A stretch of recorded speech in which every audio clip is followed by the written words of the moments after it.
Fala, galera! Sejam bem-vindos a mais um episódio do Quebrando o Galho. Hoje vamos mergulhar de cabeça no fascinante e poderoso mundo dos tanques de guerra. Esses gigantes de aço não são apenas máquinas de combate, mas também símbolos de poder e tecnologia.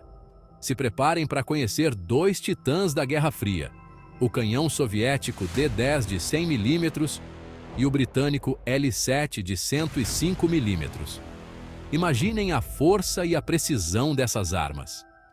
Esses canhões não eram apenas ferramentas de destruição, mas também representavam a supremacia tecnológica de suas nações. É muita história para contar, emoção de sobra e tecnologia de ponta para a gente desvendar juntos.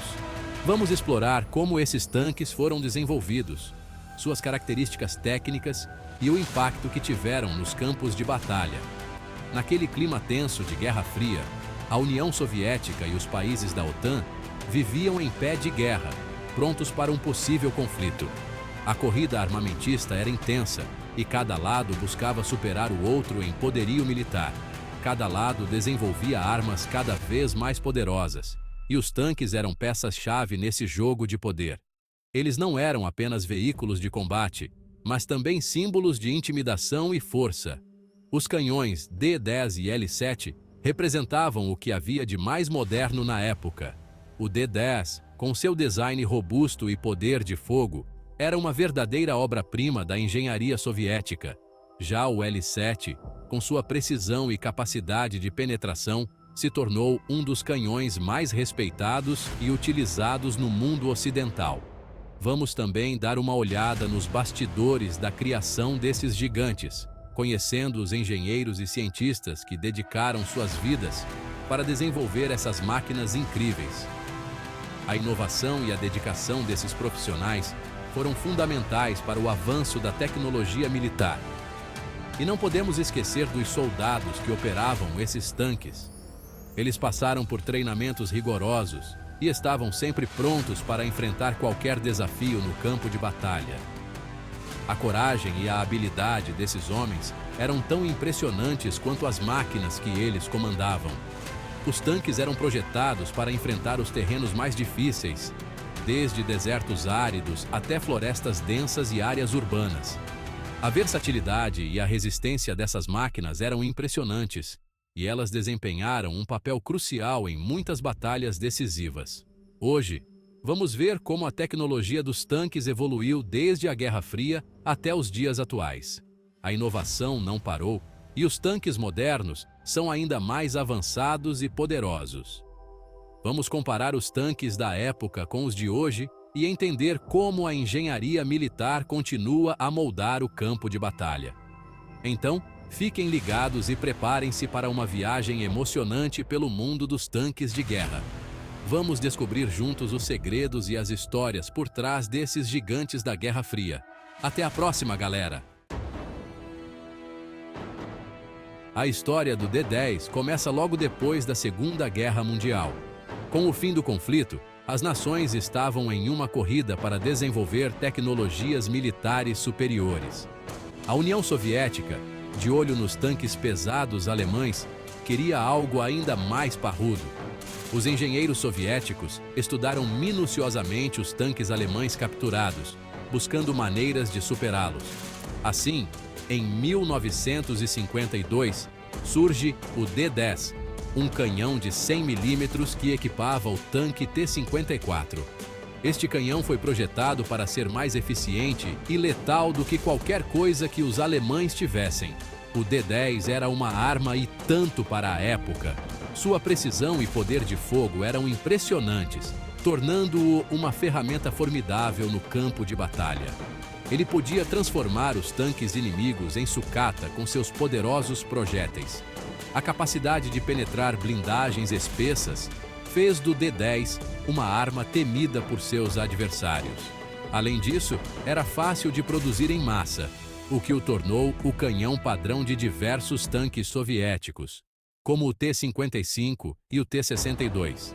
A produção em larga escala permitiu que o D-10 fosse amplamente utilizado em várias frentes de batalha. A simplicidade e a eficácia do design do D-10 também facilitaram o treinamento das tripulações de tanques, permitindo que os soldados soviéticos se tornassem proficientes rapidamente no uso desta poderosa arma. O D-10 não só desempenhou um papel crucial durante a Guerra Fria, mas também foi utilizado em conflitos subsequentes, demonstrando sua durabilidade e eficácia ao longo das décadas. Hoje, o D-10 é lembrado como um marco na história da artilharia de tanques, com muitos exemplares preservados em museus militares ao redor do mundo. Sua história é um testemunho da engenhosidade e da capacidade de inovação da engenharia militar soviética. E o D-10 não fez feio nos campos de batalha.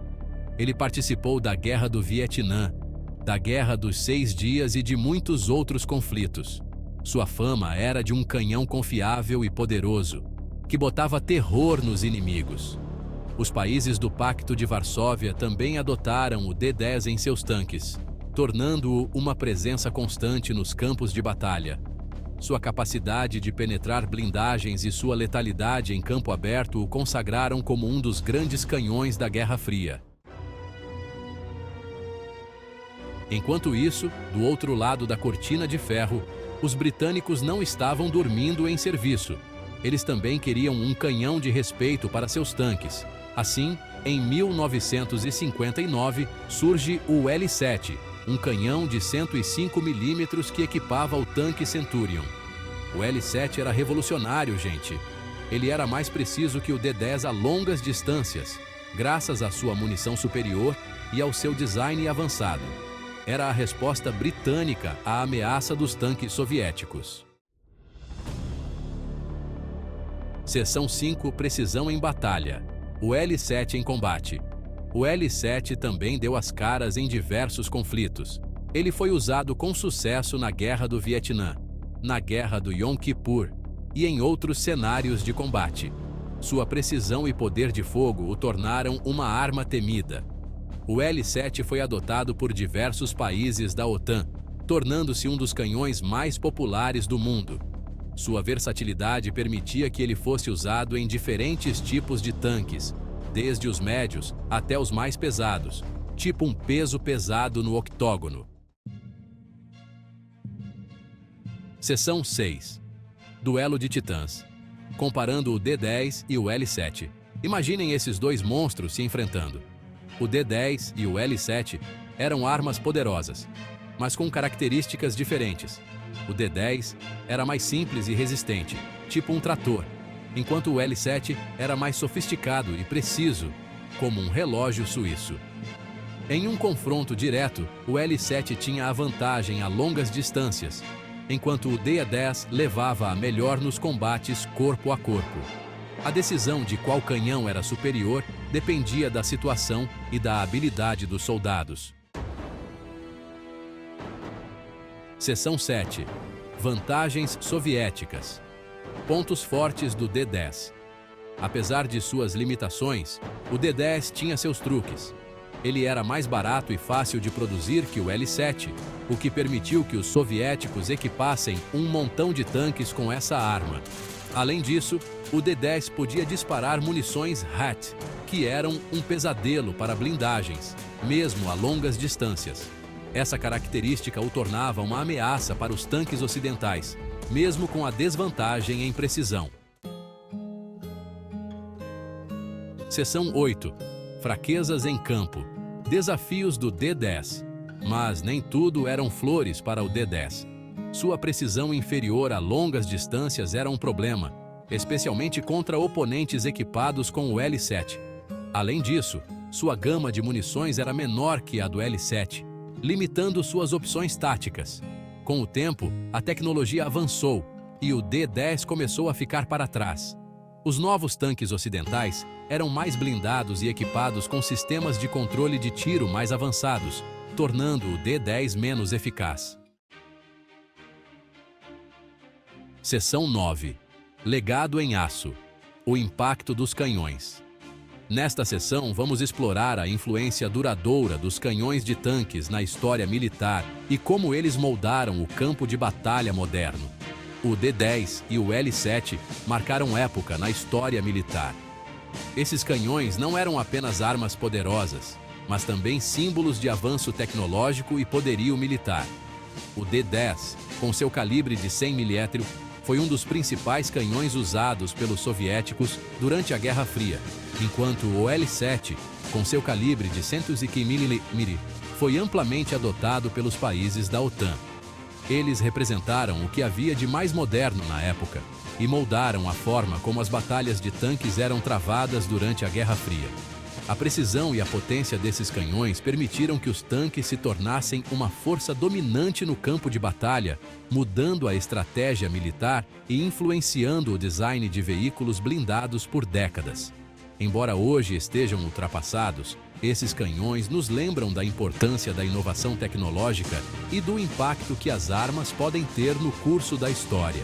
A evolução dos canhões de tanques reflete a constante busca por superioridade militar e a necessidade de adaptação às novas ameaças e desafios. Visitar museus militares e ver esses tanques em exibição nos permite apreciar o progresso tecnológico e entender melhor o contexto histórico em que foram utilizados. Espero que tenham gostado de conhecer um pouco mais sobre esses gigantes da Guerra Fria. Até a próxima!